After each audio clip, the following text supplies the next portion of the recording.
a review, some of it is, and then we're gonna go into spin echo pulse sequences. We're gonna learn about diagrams and spin echo, we'll do radiant echo next, okay?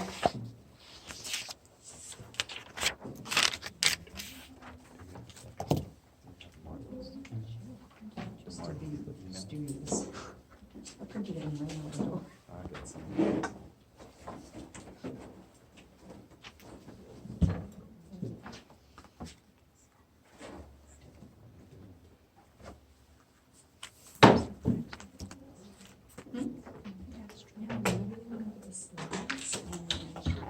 All right, so we talked about parameters last week.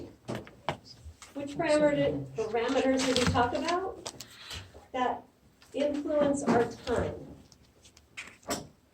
Now, they all are going to influence image quality, right? Noise, signal to noise. And some of them can influence the contrast of the image and the spatial resolution of the image. So let's go with timing.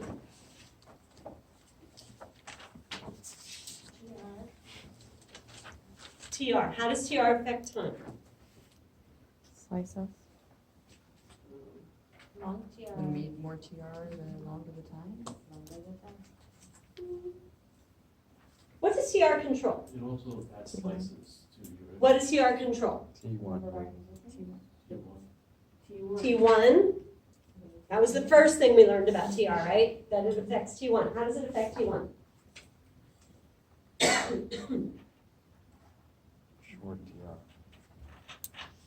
I'm sorry, say that again? Huh? How does it affect T1? If your TR is too long, then you diminish the. Very good. So in order to obtain a T1 weighted image, Short TR.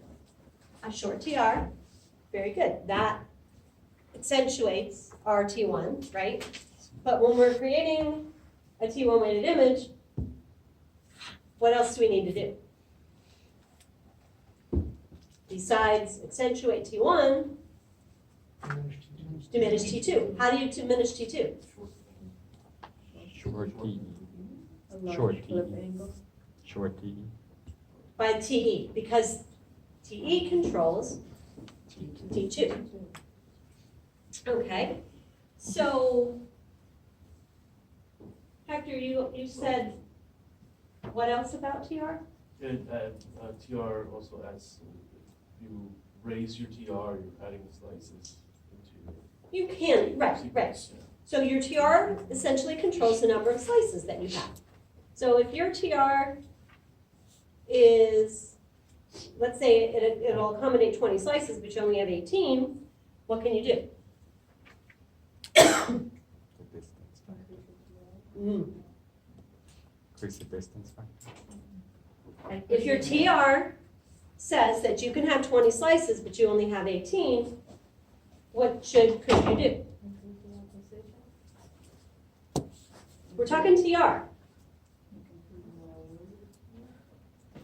Why? Why?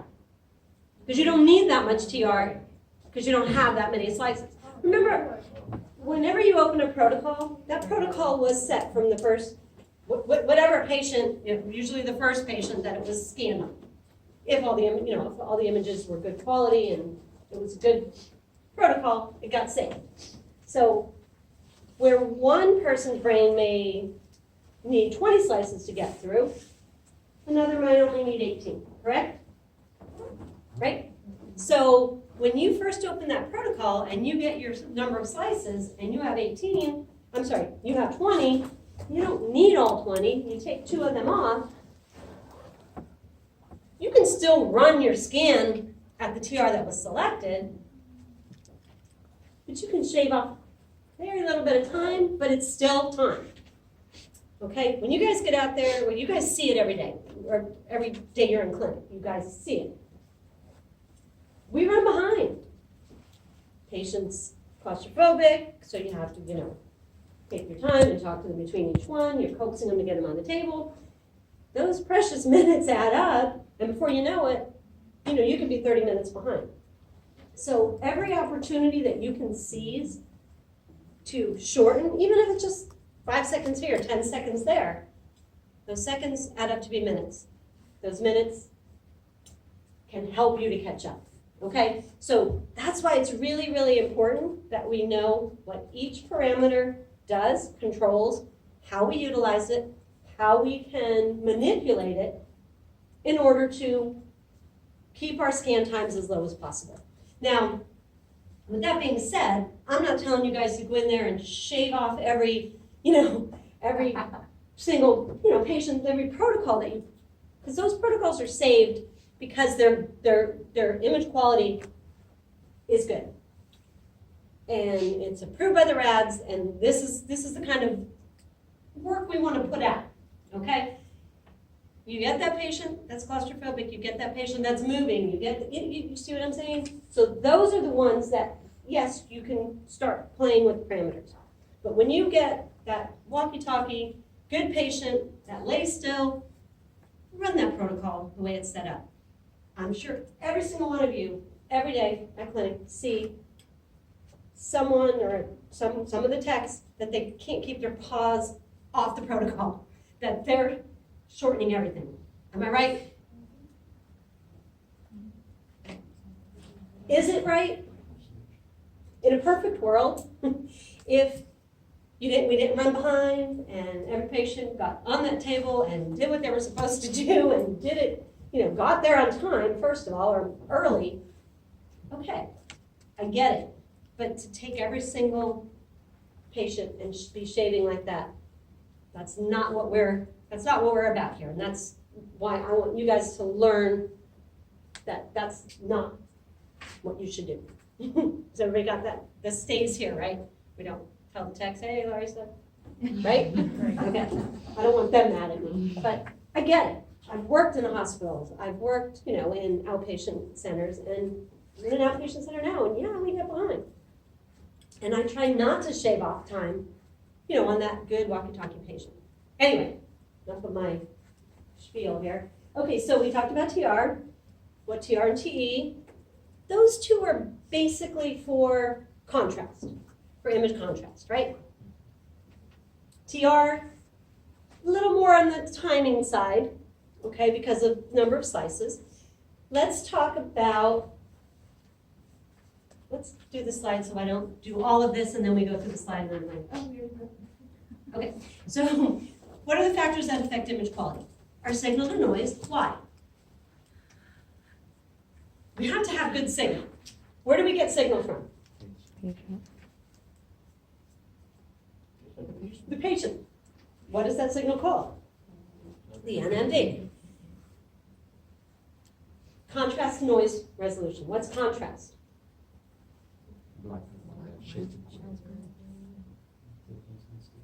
Difference in the signals, it's our image weighting, right? Different contrasts that we see. T1 looks different from T2, right? T1, fat is, fluid is. T2, fat is, dark, fluid is.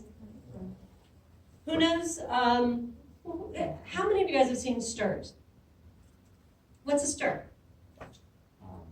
Inversion, something. Inversion recovery.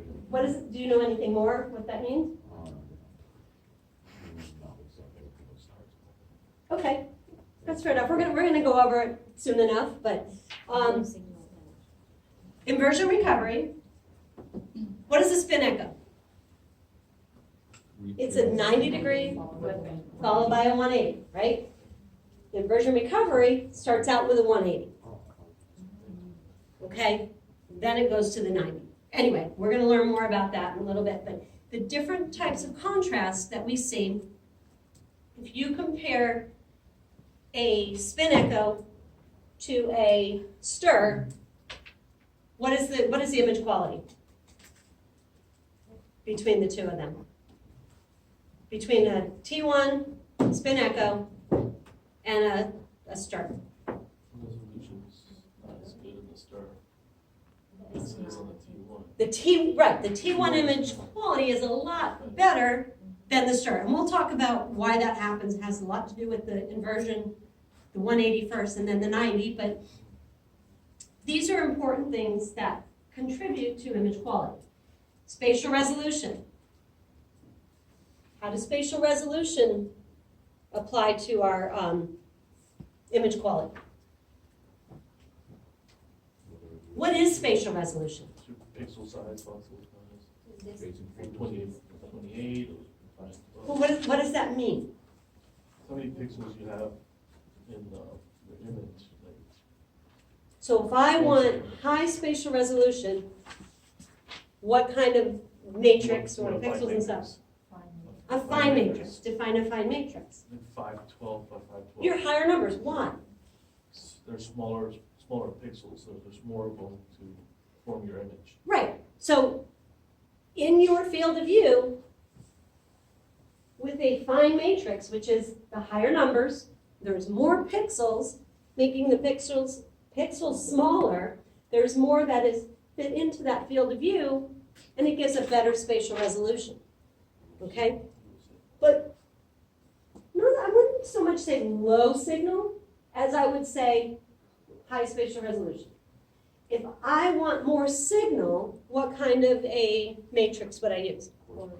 A coarse matrix. Define a coarse matrix, which would be less pixels, which makes them bigger, okay, which will increase my signal, but what does it do to my spatial resolution?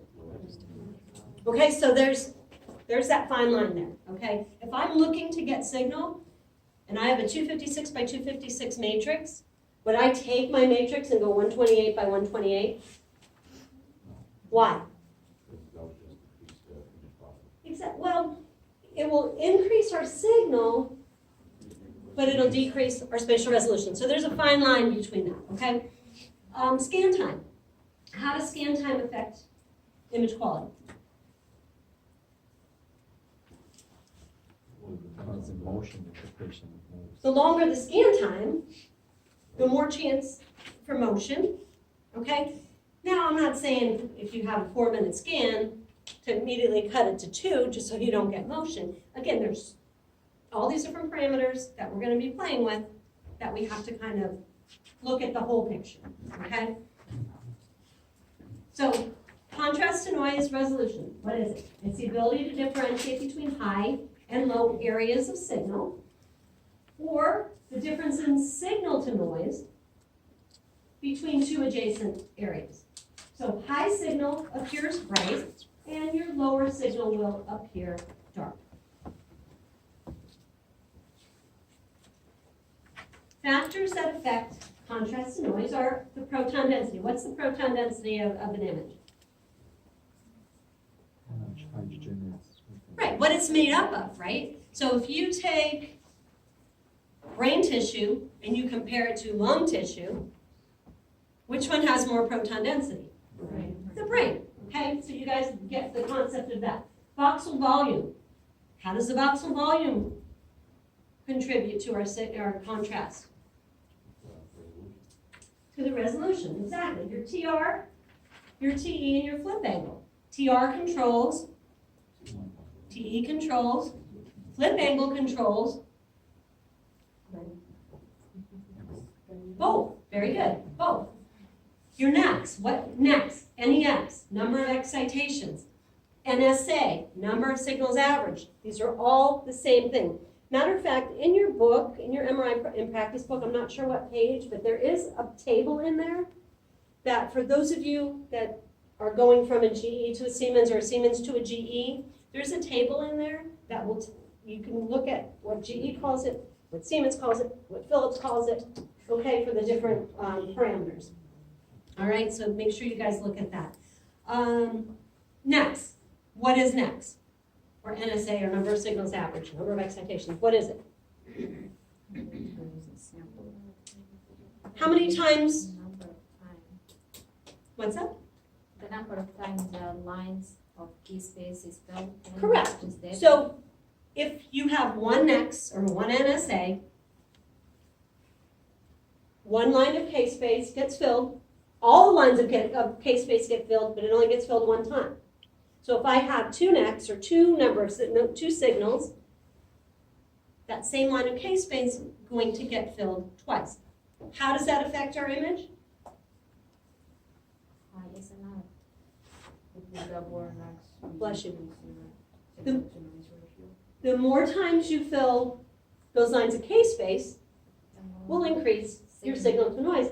But we've already mentioned time. So as you raise your NEX or your NSA, it also raises your time, which could also increase chance of the patient moving. Very good.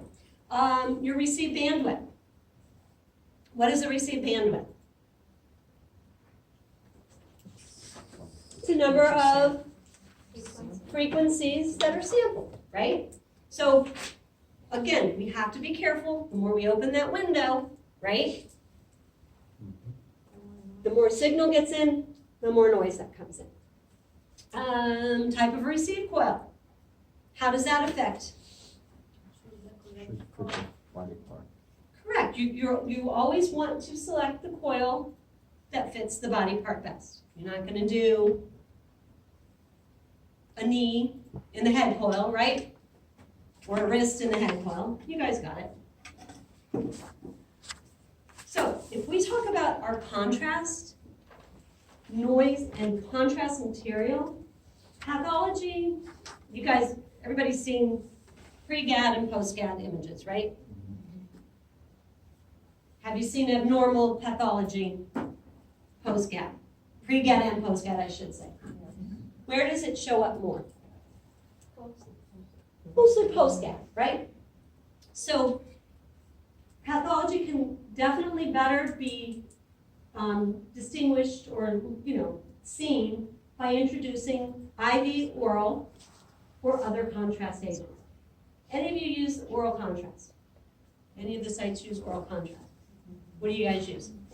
I don't know what it's called. What do you use it for? Enterography. Enterography, okay. Doterum's IV. Oh, yes. Yeah, Doterum's IV. We used to use an oral agent called Gastromark. We used to use it for MRCPs. I don't think they're making it anymore, but basically it's a negative contrast. So patients would drink it, and how many of you guys have seen the abdomens or done abdomens? If the patient's not NPO, and they've had fluid or they've had something, you can see some of the fluid in the stomach. So we would give, we obviously would have them fast, but we would give them the Gastromark prior to the MR, like 20 minutes prior, and it showed up dark on our images. So when they drink it, if they had anything, in their stomach or whatever, mixes in with this Gastromark, and the Gastromark would come up dark instead of bright, because fluid is bright on these sequences, it would come up dark. Anyway, so contrast is definitely affected, or your contrast to noise resolution is definitely affected by contrast material. Contrast agents will enhance pathological tissues. Patient has a brain tumor.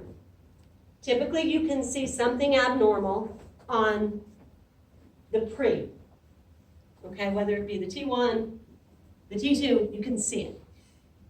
Post-GAD, it will light up. Why is that? Does anybody know why pathology lights up? Because there's vessels surrounding it. Typically, any tumor abnormality is going to have a blood supply to it. So where does the GAD go? Into the bloodstream, and it's going to highlight or enhance. We're going to talk a little bit more about contrast agents this semester and how they affect and why they affect.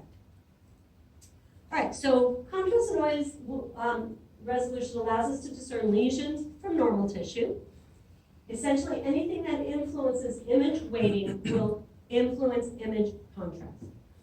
Purpose of administering contrast is to magnify the difference between normal and abnormal or pathological tissues, okay? Magnetization transfer is an image option that is used for post-GAD sequences. What it does, it takes the difference between free and bound protons. It applies an off-resonance RF pulse prior to excitation. It's different than the inversion recovery that we were talking about. That's completely different. Before the excitation even occurs, an off-resonant pulse is administered, and then the excitation pulse gets administered. So it only affects the bound protons. The bound protons are the ones in the blood supply, the ones that are light up, that we see, that light up and surround abnormal pathological tissue, okay? So mag transfer, it's a parameter or a image option that increases the contrast noise of normal and pathological tissues. So you'll see mag transfer, especially my GE brats in here, you'll see it turned on under imaging options on post-GAD sequences. Does anybody know which sequence we do post-GAD? Bravo. T1. What? Bravo. No. I'm talking pulse sequence. Oh. Only T1s. Why do we only use T1s? Does anyone know? Anatomy. Correct.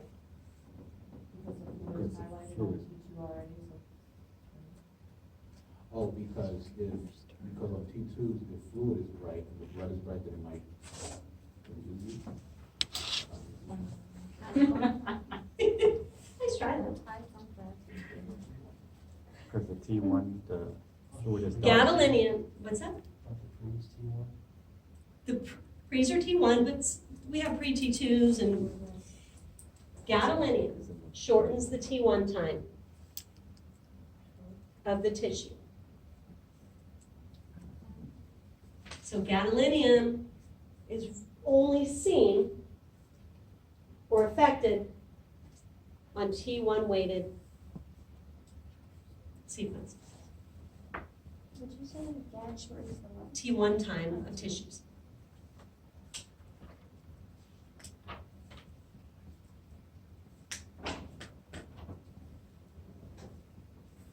So by shortening the T1 time of the tissues, especially if it's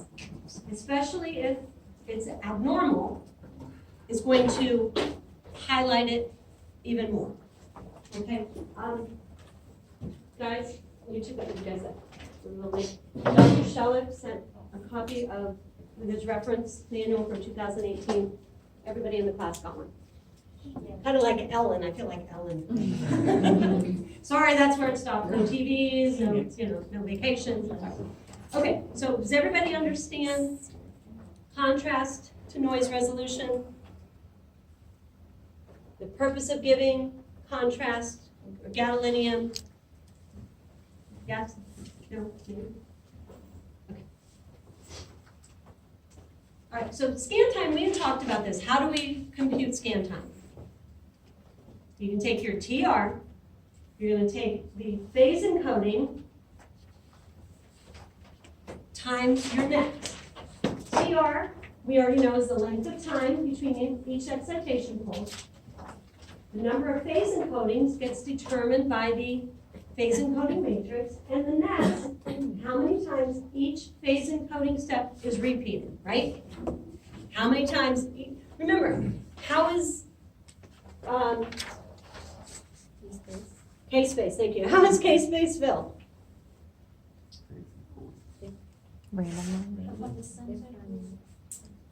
How is, that's true, but how is K-space filled? Every time a line of TR, correct, is run, a line of K-space is filled. What has to change for a different line of K-space to get filled each time? The slope Phase encoding. of the phase encoding gradient. Very good. Okay, so the next, obviously, how many times it gets filled, right? Yeah. So if I have one next, each line of K-space will get filled once. If I have two next or two NSA, it'll get filled twice. 3, you guys got the concept, right? So how to compute the scan time is you take your DR times your number of phase encodings times your next.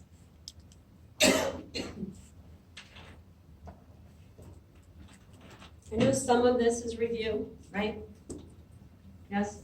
We've heard some of this stuff before, right? How do we shorten scan time? We want to use the shortest TR possible, but because TR controls what? T1, we have to be really careful with that, right? So if we're doing a T2 weighted pulse sequence, we're not going to use a 500 TR, right? Right? Right. Okay. All right. Use a coarse matrix. What's a coarse matrix? Large pixels. What? The larger pixels, 128 by 128. Are we going to really use a 128 by 128? No. But if we want to shorten scan time, which part of the matrix do we make coarse? The phase. Do you know? The phase. So what is the first number? Is the frequency encoding of the matrix. The second number is always the phase. So if we have a 256 by 256 matrix, we want to cut a little bit of time, we can drop our phase matrix from, let's say, 256 to 224. Okay? That will decrease time. What else will it do? You get Say it. Reduce spatial resolution. No. Signal noise Reduce signal. Increase signal. Why? increase. increase. Right. It's getting closer. The bigger the pixels get, it becomes more of a coarse matrix, and it increases the signal. It also decreases your time. Okay? But again, if you have a 256 by 256 matrix, don't take that phase part of the matrix and drop it to 128. Yeah, you'll look at your signal go like this, but now what are you losing? Jamarli. You already said it. Okay. 256 by 256 matrix. I want to cut some scan time. If I drop back to a 128, my phase encoding down to 128, what happens? When you increase your signal. I'll increase my signal, but what else will happen? You lose resolution. You're going to lose your spatial resolution. Okay? So you're going to see your signal go through the ceiling. But remember, the bigger pixels get fuzzier, right? Okay. So again, there's trade-offs here. You got to be really careful what you're changing, when, and if you change something, you might have to change something else. Make sense? All right, so moving along into spatial resolution, it's the ability to resolve small structures in the image. So the factors that affect spatial resolution are slice thickness. How does slice thickness affect spatial resolution? Thicker slice will yield, pardon? Thicker slice will yield more signal, but, so when do we want higher spatial resolution? When? Smaller structures. Small, that's okay. Smaller structures, like pituitary, IACs, right? Adrenals, extremities. When we do an abdomen, we usually use a 7 millimeter slice thickness. Would we use that on a wrist? No. Okay, so that's one of the factors that affect spatial resolution. Field of view. What's our field of view? Anatomy you're covering. The anatomy area covered. How does field of view affect spatial resolution? Lower spatial resolution. Via field of view, more signal and lower spatial resolution. So if I'm doing, let's say, an abdomen, what field of view, give me just a range, just throw a number at me, what field of view you would use? 200 That's a little small. 400. All right, let's take just a normal 150-pound person. I'm not saying anybody over 150 is not normal. Sorry, I didn't mean it that way. Let's just say average. Let's just go with the number 100. Let's just say 150 pounds. The patient 280. for an abdomen, I would say 32 to 36. Okay, so the field of view. Just remember this. Whatever body part we're doing, obviously we have to cover in our field of view. The bigger the body part, typically the higher the number, right? So let's say an abdomen, 32 to 36. If I'm doing a wrist, what am I going to use? 10, 12, well, 150, 100. Those of you that are in centimeters, okay? Makes sense? So the smaller body parts, you want to use the smaller field of view. If I would use the same field of view that I'm using on an abdomen and the same on the wrist, what's going to happen? On a wrist? No, Gonna have like a dust.